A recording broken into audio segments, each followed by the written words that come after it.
హైదరాబాద్ జేఎన్టీయూలోని ఓ వసతి గృహంలో పాము కలకలం రేపింది. పాము కనిపించడంతో విద్యార్థులు తీవ్ర భయాందోళనకు లోనయ్యారు. వెంటనే హాస్టల్ సిబ్బంది స్నేక్ క్యాచర్లకు సమాచారం అందించారు. పాముని బాటిల్లో బంధించి సురక్షితంగా అటవీ ప్రాంతంలో విడిచిపెట్టారు. అయితే హాస్టల్లోకి తరచూ పాములు వస్తున్నాయని ఫిర్యాదు చేసినా ఎలాంటి చర్యలు తీసుకోలేదని విద్యార్థులు ఆవేదన వ్యక్తం చేశారు. హాస్టల్ భద్రతపై చర్యలు తీసుకోవాలని తల్లిదండ్రులు డిమాండ్ చేశారు.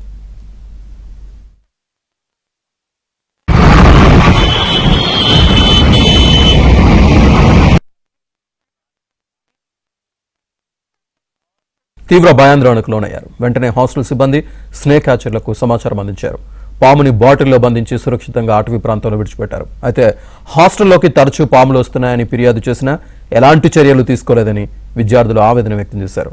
హాస్టల్ భద్రతపై చర్యలు తీసుకోవాలని తల్లిదండ్రులు డిమాండ్ చేశారు.